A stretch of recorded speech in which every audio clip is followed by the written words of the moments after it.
What's up, ladies and gentlemen? My name's Scyushi, and today we're going to be talking about the new 4-star character coming to Genshin Impact, Dori. So Dori's going to end up coming with the Sumeru update. The Sumeru update is going to end up hitting this month on the 24th, so that's August 24th. And we've actually got something quite unprecedented going on with the Sumeru update. Namely, the updates are going to end up being knocked down to once a month rather than every 6 weeks, which would mean that the secondary character banner would end up being September 7th, if I'm not mistaken, and that's when Dori would end up being in the rerun banners of Ganyu or Kokomi. Now, for those that just want the information, here's going to end up being the Ascension card. There will be a link in the description where you can end up downloading this if you want. And for everybody else, well, let's get right into it. Dori is going to end up using Electro Gems, which obviously we can have those in great stockpile. But the plants and enemy resources that she's going to use to level up her talents and so on are actually going to end up being all new resources within Sumeru, within the Dendro region. So it means that unfortunately we're not going to be able to get absolutely everything prepared for her.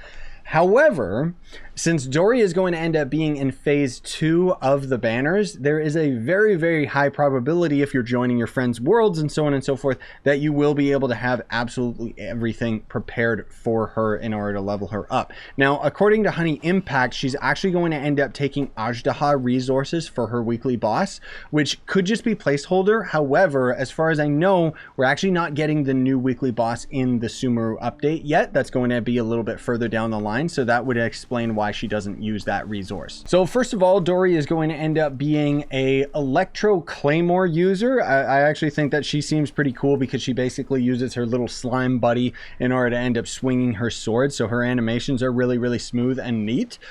We don't seem to have anything super duper special for her normal attacks, so we'll just skip right to her elemental skill, which is Spirit Warding Lamp Troubleshooter Cannon. This is of course taken from Genshin Impact, so some of it might be mistranslated. However, the way that the skill works is it directs a Spirit Warding Lamp to fire off a troubleshooter shot at opponents, dealing electro damage. After the troubleshooter shot hits, it will create 2 after sales service rounds that will automatically track opponents and deal electro damage. Pretty cool, pretty standard. Seems like it's basically just gonna be a one and done. You pop it out and then you just can end up swapping to another character if you want it to still end up having its effectiveness. And then the ultimate ability summons forth the genie within the lamp to give the client various kinds of aid. So the genie connects to a nearby character, and the connected character will continuously restore HP based on Dori's max HP, continuously regenerate energy, be affected by electro, and when the connector between the genie and the character touches opponents, it will deal 1 instance of electro damage to them every 0.4 seconds. Only one genie can exist at one time. So she seems like she's going to end up being a pretty cool support healer.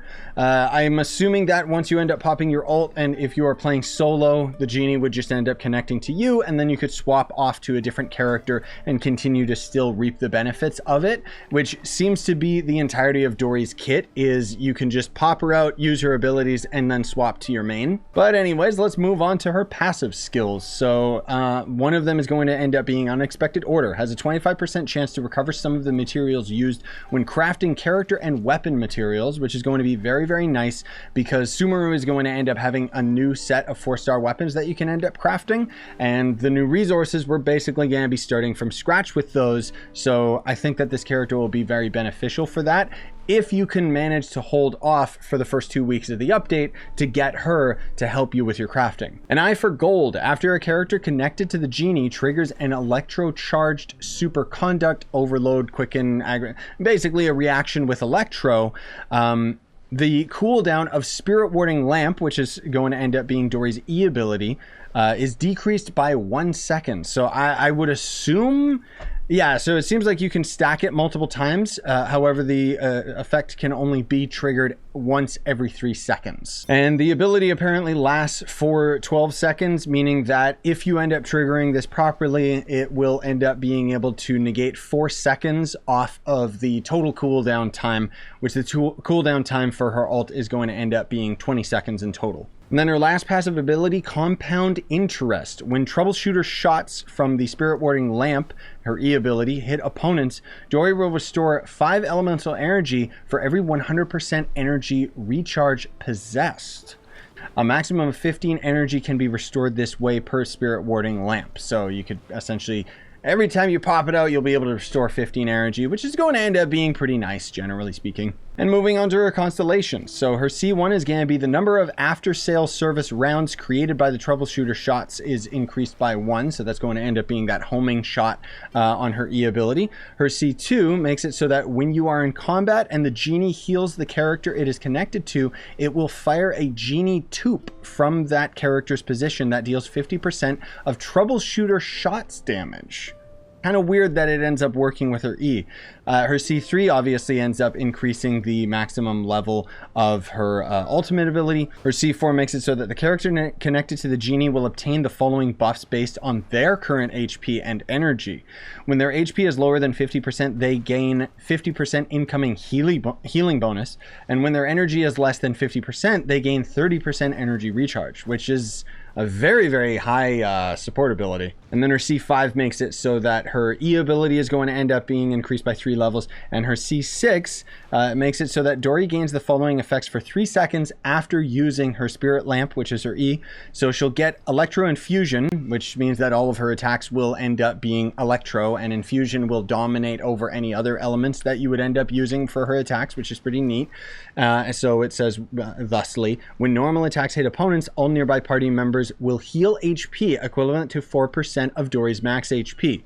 This type of healing can occur once every 0.3 seconds, which she's a Claymore user, so essentially that means every time she attacks, you're going to be at that cooldown already. So for weapons, honestly, I would say you're probably going to go for energy recharge. I don't really know what the new 4-star crafted weapons are going to end up being, but generally speaking, they're probably going to end up working very, very well with Dori, just because that's usually how they end up designing the new weapons. Otherwise, if you want to kind of try and force her into a damage roll, I guess you could go for, you know, crit rate or crit damage one. Generally speaking, though, I think that she seems very, very much set up as a support healer, so you would probably just want to end up having energy recharge unless you want to have her hit things pretty hard as well. The Rain Slasher might end up being a decent one as well, just because the elemental mastery for the reaction and then the passive buff of being able to give you more damage towards Electro or Hydro, which means that if you ended up having someone Hydro in your team, you could tag them with Hydro and then use the Electro of Dori afterwards. But it also would highly depend on whether or not you end up getting her C6, because that is going to end up making a big, big difference for that. And so her artifact set, I would assume, honestly speaking, is probably going to end up being the new one, which is Gilded Dreams. I would only assume that that's going to end up being a very good one for Dori, because that's usually how they end up formulating you know, the formula that they end up using for Genshin characters is they just make it so that the new artifacts are going to end up being the best in slot for the character. But personally speaking, her being a healer, I would probably just pair her with Maiden's Beloved, possibly using Gladiator Finale or some type of a damage artifact set, so a 2/2. Or you could end up having a electro damage bonus with Maiden's Beloved as well. It ultimately depends on how you want to use her, but generally speaking, you would probably be going for the full set of Maiden's Beloved, just because of the fact that she's going to end up being the healer of the party and very, very much focused on support. And then of course the stats that you would end up going for with Dori would probably be a Sands with energy recharge. That's probably what I would end up taking, or elemental mastery, or HP. Now, depending on what you have for her Sands, her Goblet could either just be raw damage, like, you know, you could have her physical or electro damage more than likely, or this is the one that you could have the elemental mastery on if you wanted. Her hat would more than likely end up being either crit rate, crit damage, or healing. Now, in terms of her talent priority, frankly speaking, it seems like it would end up being either her ultimate or her E. If I had her personally, I probably wouldn't even bother getting her base attack and would just end up focusing on her E, or maybe even just her ult. Probably prioritizing her ult. It depends how her abilities end up scaling, but you know, time will tell when we end up actually getting her. And yeah, anyways, I think that pretty much does it, everybody. So hopefully you found this video helpful. Again, there will be links in the description to the Ascension guide, mats and everything if you want to end up checking that out. And then otherwise, I'm really excited about the Sumer area. Most of all, I want to explore the desert, and I just think that that looks really cool. And Dori, frankly speaking, actually looks like a really funny, goofy character, which I feel is something that Genshin really needs to add more of. Before you head out, I would appreciate if you would smash like, stuff for more, buy the merch you want, support the channel, and have yourselves a wonderful day.